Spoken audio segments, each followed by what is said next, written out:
माई बाप, संघर्ष तब तक करो जब तक निष्कर्ष ना निकले।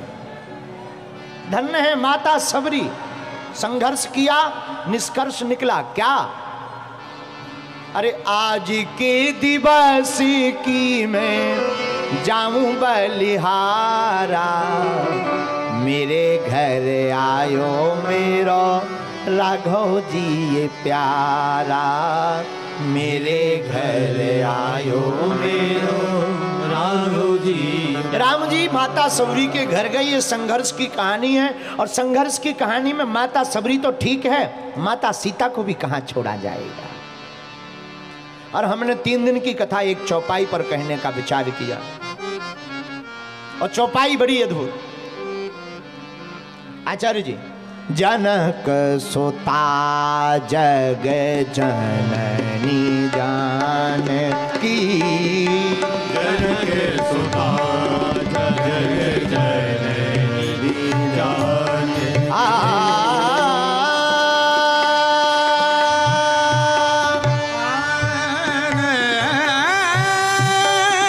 सुता जग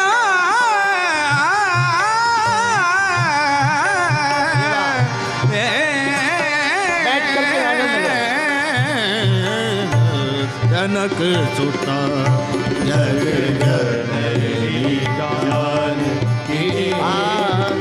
जनक सुता जग जननी जानकी, अतिशय प्रिय करुणा निधान की, अतिशय प्रिय करुणा निधान की, अतिशय प्रिय करुणा निधान की, अतिशय प्रिय करुणा निधान की, अतिशय प्रिय करुणा निधान की, अतिशय प्रिय करुणा निधान की।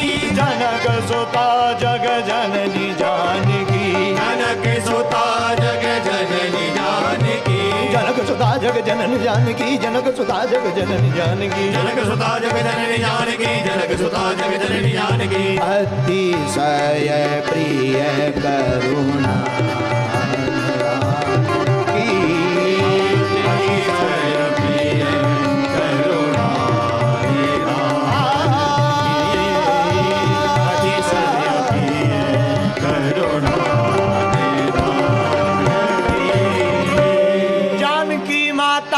की। देखो जनकपुर में प्रगटी जानकी माता, हमको कुछ नहीं आता। धन्य है श्री जानकी माता। और धन्य भाग, ये देखो भाई, धन्य भाग जनकपुर वालों के, माता जानकी जहां प्रकट भई। नेपाल के लोग तो बड़े भाग्यशाली हैं। क्यों? देखो जानकी जी का जीवन इतना उज्जवल है, इतना महान है कि पूरी दुनिया की जितनी माताएं हैं, माता जानकी जी के चरित्र से अपने आप को भी उज्जवल कर सकती हैं। धन्य है माता जानकी। ऐसी माता जानकी जिनका जन्म जनकपुर में हुआ, जनक के घर पर, जनक सुता जग जननी जानकी पूरी दुनिया की माता बनी। और यहां ही नहीं, पिए ही की सिए जान निहारी। रामायण में वर्णन आया, जब राम जी बन गए तो केवट के साथ नाव से पार गए। राम जी ने मन में सोचा केवट को कुछ देना चाहिए, पर दें क्या? ये होती है देखो धर्म पत्नी। धर्म पत्नी का मतलब ही है जो पति को पतन से बचाए। पत्नी का मतलब क्या? जो पति को पतन से बचाए वो है पत्नी। अब आजकल चल गई अंग्रेजी में वाइफ। वाइफ का कब वाईफाई जुड़ जाए कहां, कोई ठिकाना नहीं। बोलो जय सिया राम। पहले कहते थे पत्नी, अब आपके यहां जैसे कहते ना बूढ़ा बूढ़ी, ये हमारी बूढ़ी है। नेपाल में अच्छी भाषा है। हमारी यहाँ वृद्धों को बूढ़ा बूढ़ी कहते। नेपाल में पति पत्नी दोनों एक दूसरे को, पति को बूढ़ा, पत्नी को बूढ़ी है। आजकल हम भी नेपाली सीख रहे हैं। खैर नेपाल के लोगों से कोई जीत तो नहीं सकता है, वो बात अलग है। नेपाल के लोग सबसे ज्यादा नहीं, नेपाल के लोग बहुत महान होते हैं। एक बार स्वामी जी क्या हुआ, भूकंप आया। भूकंप, नेपाल के 2 लोग थे, एक का नाम चंगीलाल, एक का नाम मंगीलाल। चंगीलाल मंगीलाल काठमांडू के कमरे में लेटे थे, भूकंप आया। दूसरा बोला जाग जाग जाग, देख भूकंप आया। दूसरा बोला चुप हो जा, सो जा, मकान गिरेगा तो कौन अपना है, किराए का है। ऐसे महान लोग होते हैं नेपाल के। बोलो जय सिया राम, जोर से बोलो और जोर से बोलो। अच्छा दुकान, हम रास्ते में चले आ रहे थे, हमें रास्ते में मिला भरतपुर रेलवे एयरपोर्ट। भरतपुर से आगे चले तो स्थान मिला शायद चितवन है, चितवन ही था। चितवन की एक दुकान का काल्पनिक चर्चा है, काल्पनिक, वास्तविक नहीं काल्पनिक। चितवन की एक दुकान पर लिखा था हमें नौकर चाहिए, लेकिन नोट शुगर अनिवार्य है।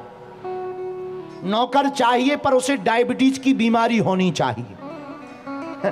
हमने गाड़ी रोकी, हमने कहा भैया तुम्हें नौकर तो चाहिए पर डायबिटीज की बीमारी वाला क्यों? बोले दरअसल हमारी जो है मिठाई की दुकान है। ऐसे प्रतिभाशाली लोग नेपाल में रहते हैं, ऐसे महान लोग नेपाल में रहते हैं, उनमें एक तुम भी हो। लेकिन हम ये नहीं बताएंगे कि शाश्वत धाम के आसपास भी ऐसे रहते हैं, ऐसा नहीं बोलेंगे, क्योंकि अभी हमें कल तक रहना है और साकुशल भारत भी तो जाना है। नहीं तो माताजी कहेंगी ये हाथ पांव कहां से तुड़वा कर आए हो, है? और अभी हमको पराए घर भी तो जाना है, समझ जाओ। जय जय सीताराम, जोर से बोलो।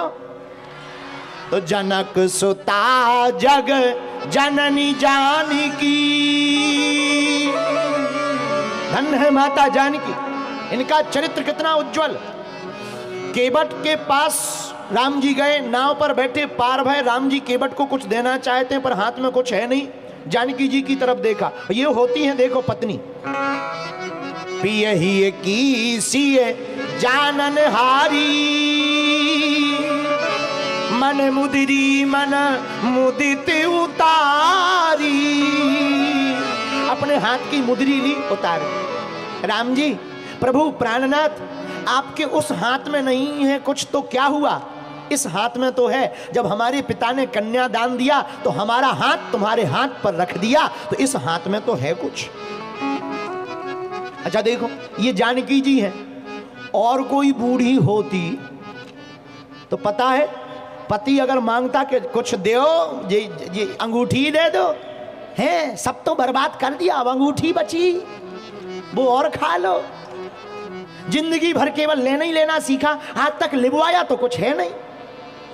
और कोई होता तो ऐसे बोलता, थोड़ा ठीक ठाक होती तो यही कहती प्राण खा लो, मुद्री बची, अंगूठी बची, यही और खा लो, भाड़ में जाओ। पर धन्य है जानकी माता, राम जी ने मांगा नहीं। ये धर्म पत्नी का उज्जवल चरित्र होता है। धन्य है अपने पति के मन की जानकर अपनी मुद्री को उतार कर प्रभु श्री राम को दे दिया।